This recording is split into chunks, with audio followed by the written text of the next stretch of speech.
Hello everyone, CST पर आपका स्वागत है। फ्रेंड्स, आज हमारा पीजीटी कॉमर्स 1000 एमसीक्यू सीरीज का लेक्चर नंबर 27 है, जिसमें हम कुछ 20 क्वेश्चन डिस्कस करेंगे। तो चलिए दोस्तों, स्टार्ट करते हैं आज का सेशन। Question number 371। क्वेश्चन थोड़ा सा स्पीड से करेंगे क्योंकि बहुत सारी मेल और रिक्वेस्ट आई है कि 1000 एमसीक्यू सीरीज की जो हमारी ये सीरीज चल रही है, इसको हम जल्दी से जल्दी कंप्लीट करें। ठीक है, तो ज़्यादा एक्सप्लेनेशन नहीं करेंगे, थोड़ा सा स्पीडली करेंगे। देन बाद में हम लोग जिसको पर्टिकुलर एक्सप्लेनेशन चाहिए किसी पर्टिकुलर टॉपिक के ऊपर, आप मुझे वीडियो के ऊपर कमेंट करके बताइए, मैं उसका डिस्क्रिप्शन के साथ आपके लिए वीडियो अपलोड कर दूंगी। PERT and CPM is a technique of. PERT and CPM किस तरह की टेक्निक है? To determine objective, for project planning, for budgeting, for policy making. PERT and CPM are the technique for project planning. Option number B is the right answer. Moving on the next question, question number 372. In which year did India become a member of World Bank? 1955, 1947, 1988, 1945. तो कौन से year में member बना था India world bank का? 1945 में। World bank किस लिए बनाया गया? World bank financial help provide करने के लिए बनाया गया। किसको? लो एंड मिडल इनकम कंट्रीज जो हैं उनको उनके कैपिटल प्रोजेक्ट में हेल्प करने के लिए, फाइनेंस प्रोवाइड करने के लिए वर्ल्ड बैंक को बनाया गया है। वर्ल्ड बैंक में मेनली जो ब्रॉडर ऑर्गेनाइजेशन है और इंस्टीट्यूशन है वो है international bank for reconstruction and development and the international development association. World bank create किया गया था 1944 में ब्रिटेन वुडन कॉन्फ्रेंस के through.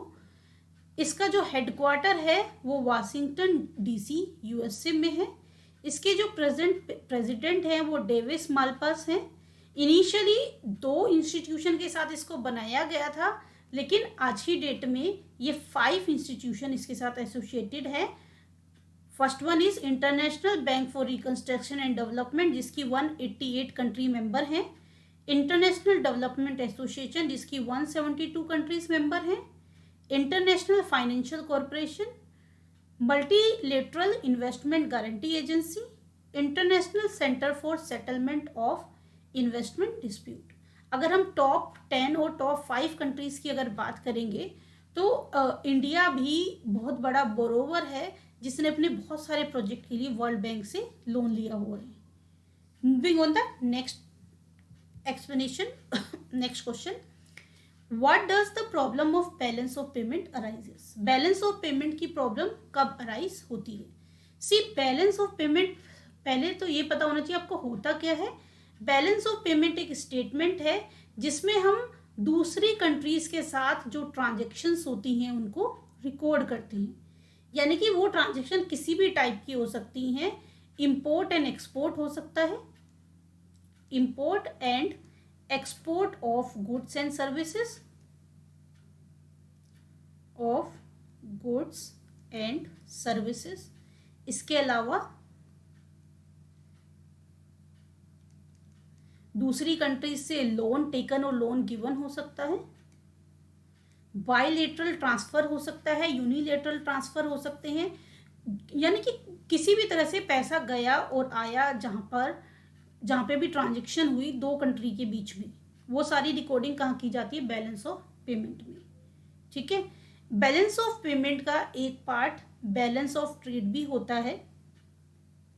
Balance of trade is a part of balance of payment, जिसमें सिर्फ इंपोर्ट ऑफ गुड्स को लेते हैं, import and export of good को कंसीडर करते हैं।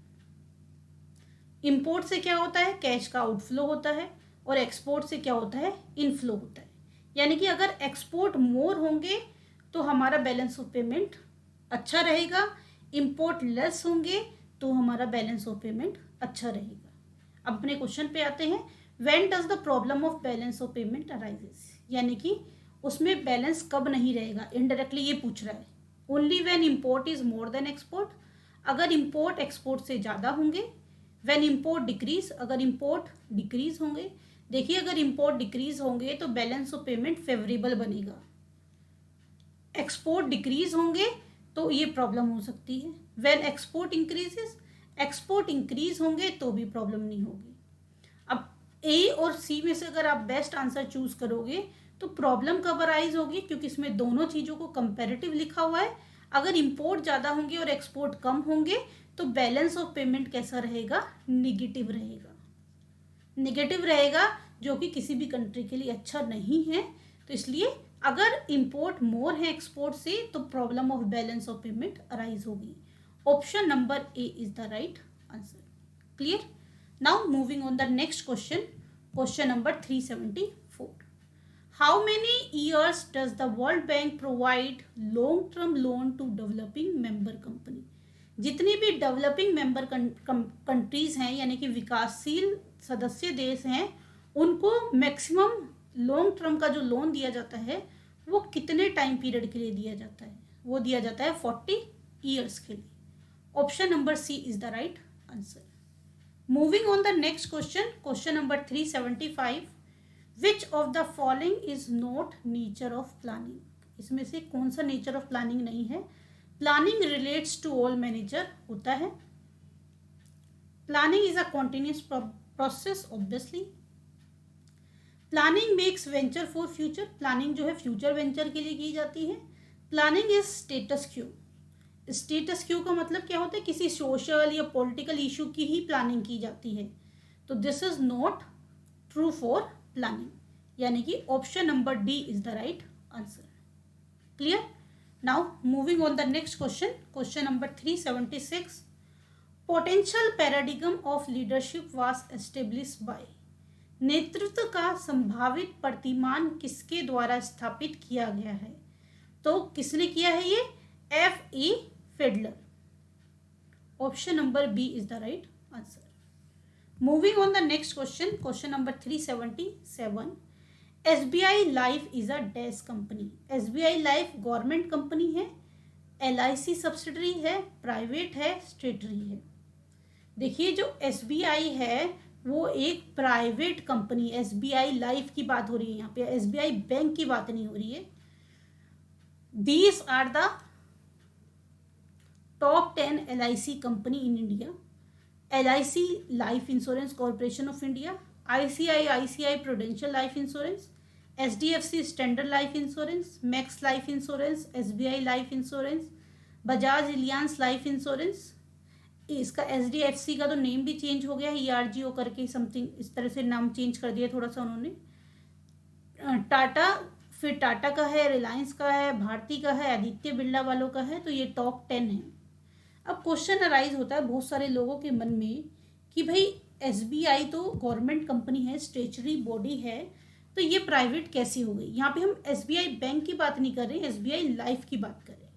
जो SBI लाइफ है वो एक पब्लिक लिमिटेड कंपनी के फॉर्म में एस्टेब्लिश हुआ था और जिसको जो कमेंसमेंट सर्टिफिकेट है वो रजिस्ट्रार्ड ऑफिस से 20 नवंबर 2000 को गेट हुआ था और इसका जो रजिस्ट्रेशन है इंश्योरेंस रेगुलेटरी बोर्ड में 29 मार्च 2001 को हुआ था। यानी कि इसका मेन जो स्टार्टिंग है वो कब हुआ था? 2001 में। ये पब्लिक लिमिटेड कंपनी के रूप में जरूर फॉर्म्ड हुई थी, लेकिन इसने काम कैसे किया है? जॉइंट वेंचर लाइफ इंश्योरेंस, यानी कि एक पब्लिक वेंचर को प्राइवेट वेंचर की तरह चलाया गया है। इसमें जो होल्डिंग है वो स्टेट बैंक ऑफ इंडिया और state own banking and financial service company जो कि SBI है, इसके अलावा BNB Paribas, Cardiff, BNB Paribas जो है फ्रेंच मल्टीनेशनल बैंक है, फाइनेंशियल सर्विस जो प्रोवाइड करता है ग्लोबली, जिसका हेडक्वार्टर पेरिस में है। तो उसके साथ मिलके जॉइंट वेंचर बनाया, कुछ और पार्टनर भी हैं। SBI ने इसकी 55.5% होल्डिंग ली हुई है। BNB पेरिबस के पास इसका 22% स्टेक है। अदर इन्वेस्टर जो हैं वैल्यू लाइन PT लिमिटेड और मैक्रिची इन्वेस्टमेंट PT लिमिटेड, जिसके पास 1.9% स्टेक होल्डिंग है और 12% मार्केट में फ्लोट होती है। इसकी जो ऑथराइज कैपिटल है वो 20 बिलियन है जिसमें कि पेड अप कैपिटल कितनी है 10 बिलियन। ये कुछ इन्फॉर्मेशन है जो कि आपको रिलेटेड पता होनी चाहिए। बाकी क्वेश्चन को कंसीडर करने का मोटो ये है कि इस टाइप का क्वेश्चन आके लोग एसबीआई देख के क्या टिक करके आते हैं उसको गवर्नमेंट, तो वो गवर्नमेंट नहीं, क्या है ये private. Clear. Moving on the next question, question number 378, which of the following is not the feature of private company. हम पहले भी प्राइवेट और पब्लिक लिमिटेड कंपनी से रिलेटेड क्वेश्चन डिस्कस कर चुके हैं। तो सारी चीजें एक जैसी सी होती है, थोड़ा सा वेरिएशन होता है प्राइवेट में, इसलिए मैंने कंपैरेटिव चार्ट भी आपको दिखाया है। It can issue share to close group person, यानी कि कुछ close group person, relative, friends, वही मिलके इसके सारे शेयर परचेज कर लेते हैं। It can issue share to public at large, यहाँ पे ये पब्लिक को ऑफर कर सकते हैं। इसमें मिनिमम शेयर होल्डर 2 होने चाहिए। पब्लिक लिमिटेड में मिनिमम शेयर होल्डर 7 होने चाहिए। Number of share holder can not exceed 200, और इसमें अनलिमिटेड हो सकता है। यहाँ पे 2 डायरेक्टर होते हैं प्राइवेट कंपनी में, पब्लिक कंपनी में 3 होते हैं। ठीक है ना, इसमें लेस कॉम्प्लिकेशंस होते हैं, लेस कॉम्प्लाइंस होती हैं। पब्लिक लिमिटेड कंपनी को फॉर्म करने के बहुत सारे प्रोसेस होते हैं जिनको पास करना पड़ता है।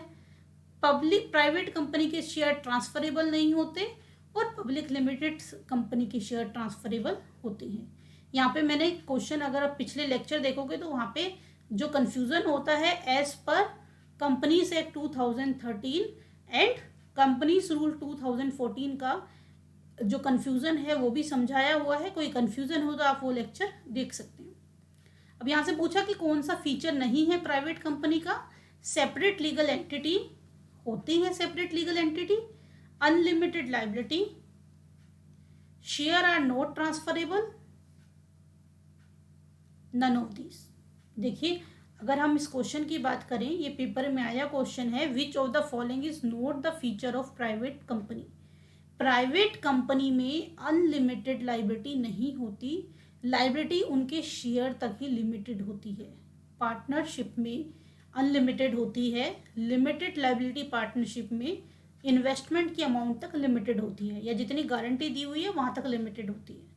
प्राइवेट में हमेशा लिमिटेड होती है, इसने कहा अनलिमिटेड, तो अनलिमिटेड यहाँ पे कह रहा है शेयर नॉट ट्रांसफरेबल, सॉरी ये ठीक है, एक ही है इसका आंसर, अनलिमिटेड लाइबिलिटी, क्योंकि प्राइवेट लिमिटेड के शेयर ट्रांसफरेबल नहीं होते। वो मैंने नोट पे ध्यान नहीं दिया, आई थॉट कि दोनों ऑप्शन आंसर दे दिया इसने। तो क्या हो जाएगा, option number B is the right answer, यानी कि सेपरेट लीगल एंटिटी होता है, शेयर ट्रांसफरेबल नहीं होते, लेकिन लाइबिलिटी कैसी होती है, लिमिटेड।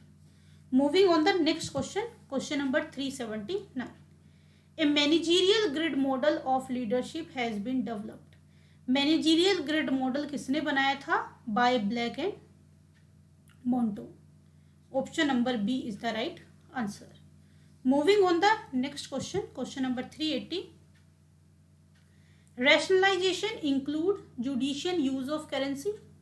रैशनलाइजेशन में क्या इंक्लूड होता है कि भाई जो करेंसी है उसको बहुत सोच समझ के रैशनली यूज करो।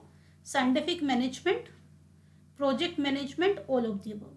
तो रैशनलाइजेशन का मीनिंग क्या होता है, साइंटिफिक मैनेजमेंट।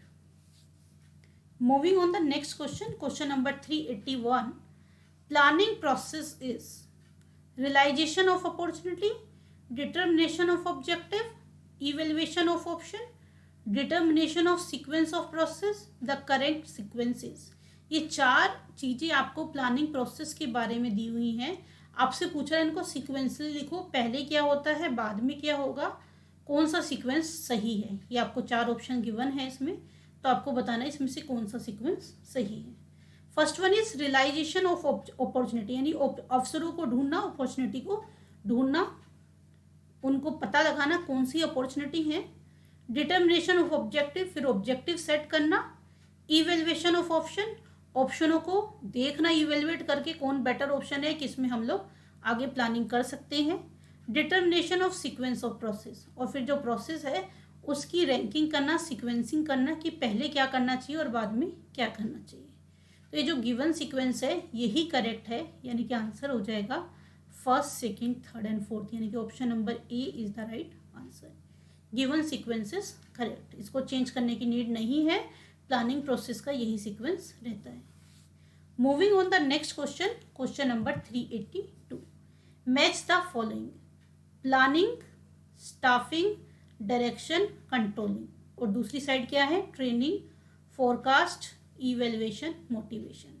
देखिए जो प्लानिंग है, planning is also called forecasting, staffing में ट्रेनिंग दी जाएगी, डायरेक्शन में मोटिवेट किया जाएगा, और कंट्रोलिंग में क्या किया जाएगा, कंट्रोलिंग में इवेल्युएशन किया जाएगा।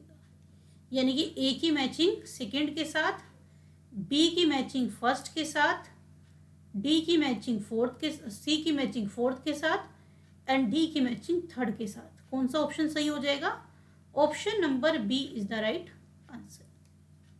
Moving on the next question, question number 383, which of the following is not the principle of Fayol, इनमें से फ्यूल का कौन सा प्रिंसिपल नहीं है, डिवीजन ऑफ लेबर है, मेंटल रिवैल्यूएशन नहीं है, स्टेबिलिटी है, स्केलर चेन है।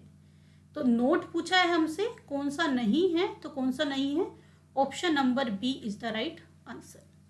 फ्यूल के 14 प्रिंसिपल हैं, डिवीजन ऑफ वर्क और division of labour, balancing authority and responsibility, discipline, unity of command, unity of direction, subordination of individual interest to general interest, remuneration, centralization, stellar chain, order, equity, stability of tenure of personnel, initiative, esprit de corps।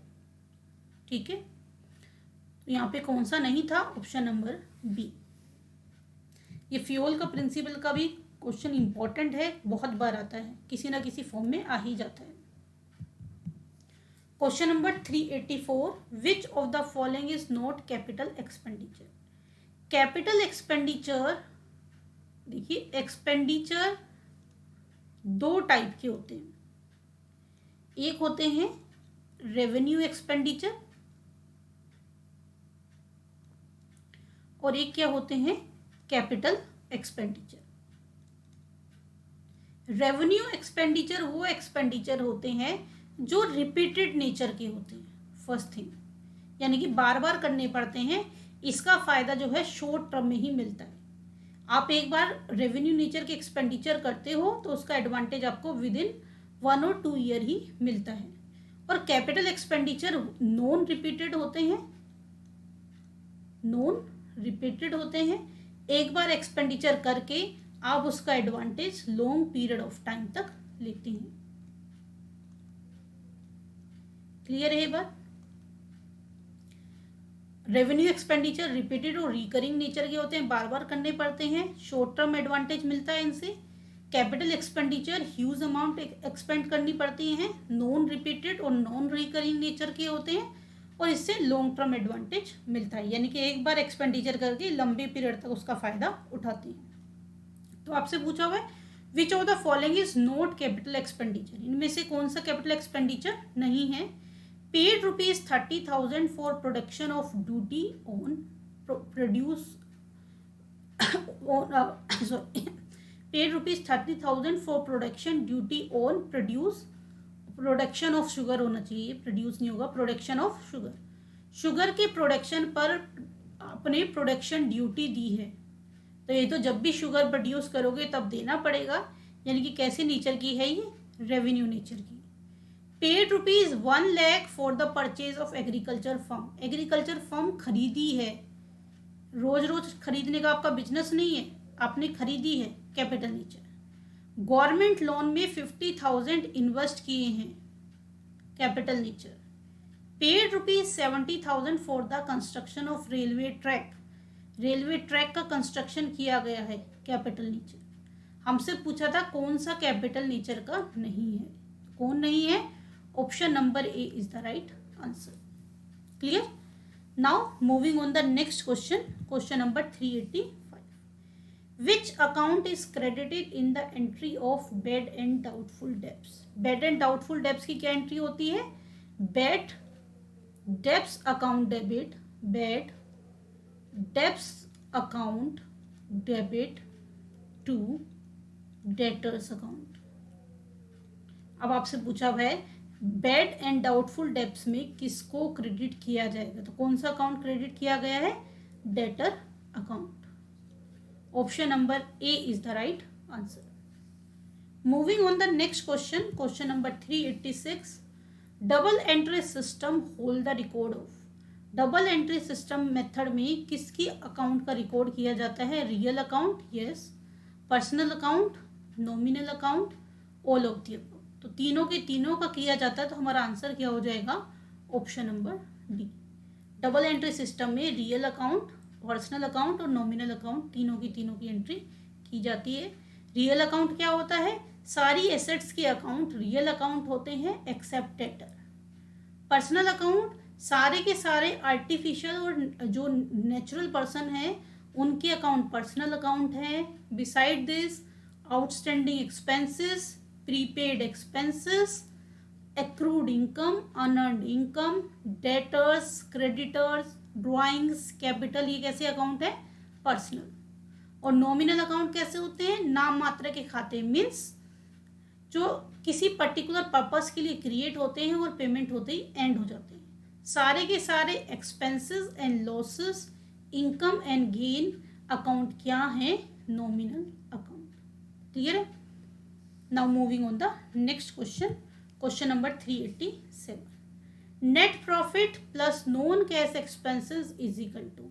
Net profit में अगर आप non cash expenses को add कर देते हो तो कौन सा प्रॉफिट बनेगा? Profit after tax? नो, क्योंकि ये जो नेट प्रॉफिट है, इस नेट प्रॉफिट का मतलब प्रॉफिट आफ्टर टैक्स ही है यहाँ पे। ग्रॉस प्रॉफिट, ग्रॉस प्रॉफिट सिर्फ मैन्युफैक्चरिंग तक प्रॉफिट एंड लॉस क्रिएट करता है, यानी कि फाइंड आउट करता है, जिसको हम किसकी हेल्प से निकालते हैं? ट्रेडिंग अकाउंट की। इसमें तो हम बाकी के खर्चे ऐड ही नहीं करते हैं, तो वो तो हो नहीं सकता। Operating activity profit, yes. जो नेट प्रॉफिट है, अगर नेट प्रॉफिट में आप नॉन कैश एक्सपेंसेस ऐड कर देते हैं तो वो क्या बन जाता है? Operating activity profit. इसका पूरा फॉर्मूला इस तरह से भी हो सकता है, net profit plus non cash और नॉन ऑपरेटिंग भी बोल सकते हो, नॉन कैश और non operating expenses minus non cash और नॉन ऑपरेटिंग इनकम। इनसे जो गेट होता है वो आपका क्या होता है? Operating profit. ऑपरेटिंग प्रॉफिट यानी कि वो प्रॉफिट है जो आपके बिजनेस के ऑपरेशन से गेट हुआ है। नेट प्रॉफिट में आपका अदर कहीं इन्वेस्टमेंट से इंटरेस्ट आया है, रेंट आया है, डिविडेंड आया है, वो भी ऐड ऑन हो जाते हैं इनकम में। और कोई आपने अननेसेसरी ऑपरेशन से रिलेटेड एक्सपेंसेस नहीं है वो भी पे किए हैं, वो इसमें से लेस हो जाती है। तो ऑपरेटिंग प्रॉफिट निकालने के लिए जो नॉन ऑपरेटिंग एक्सपेंसेस है या नॉन कैश एक्सपेंसेस हैं उनको ऐड बैक करते हैं और इनकम को क्या करती हैं? माइनस। डिस्ट्रीब्यूटेबल प्रॉफिट वो प्रॉफिट होता है जो ये डिसाइड किया जाता है कि शेयर होल्डरों में डिवाइड किया जाए। जो कंपनी के शेयर होल्डर्स हैं उनमें जितना प्रॉफिट डिवाइड किया जाता है उससे क्या बोलते हैं? Distributable profit. जो कंपनी का जो प्रॉफिट होता है, कंपनी के प्रॉफिट में से सबसे पहले कॉर्पोरेट टैक्स दिया जाता है, फिर बैलेंस में से ये डिसाइड किया जाता है कि कितना profit as a retain earning company के पास रहेगा और कितना एज अ डिविडेंड शेयर होल्डरों को डिस्ट्रीब्यूट किया जाएगा। क्लियर है? इसमें से भी जो डिविडेंड होता है इंडियन कंपनी पे, उसके ऊपर क्या दिया जाता है? Dividend tax. और जो बैलेंस बचता है डिविडेंड में से डिविडेंड टैक्स लेस करके वो क्या बचता है? Distributable profit. क्लियर है? तो यहाँ पे क्या आंसर हो गया हमारा? Option number C, operational activity profit. Moving on the next question, question number 388. If the balance of retiring partner is not immediately paid, then this situation balance of his account is transferred to. अगर कोई बंदा retire हुआ है partnership firm से और immediately उसकी payment नहीं की गई है तो उसका अकाउंट कहाँ ट्रांसफर करते हैं? उसके लोन अकाउंट में। Option number C is the right answer.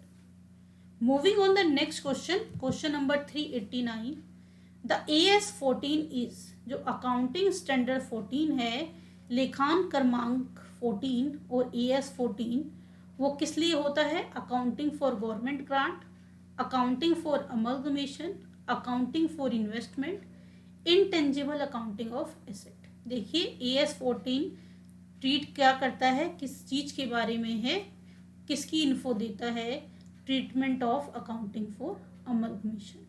Option number B is the right answer. तो आपको सारे अकाउंटिंग स्टैंडर्ड भी पता होने चाहिए, उसके ऊपर भी क्वेश्चन आ जाता है। Moving on the next question, question number 380, managerial accounting is. Managerial accounting क्या है? मैनेजमेंट ऑफ अकाउंट, अकाउंटों को मैनेज करना, account making, interpretation of accounting information, classification of account. तो जो मैनेजीरियल अकाउंटिंग है वो क्या है? इंटरप्रिटेशन ऑफ अकाउंटिंग इंफॉर्मेशन, लेखांकन सूचना का प्रस्तुतिकरण, यानी कि option number C is the right answer. Clear? दोस्तों सेशन को लाइक कीजिए, अपने दोस्तों के साथ शेयर कीजिए। अभी तक आपने हमारा चैनल सब्सक्राइब ना किया हो तो चैनल को सब्सक्राइब कीजिए और नोटिफिकेशन के लिए बेल आइकन को प्रेस कीजिए। मिलते हैं दोस्तों नेक्स्ट सेशन में, तब तक के लिए बाय बाय, टेक केयर।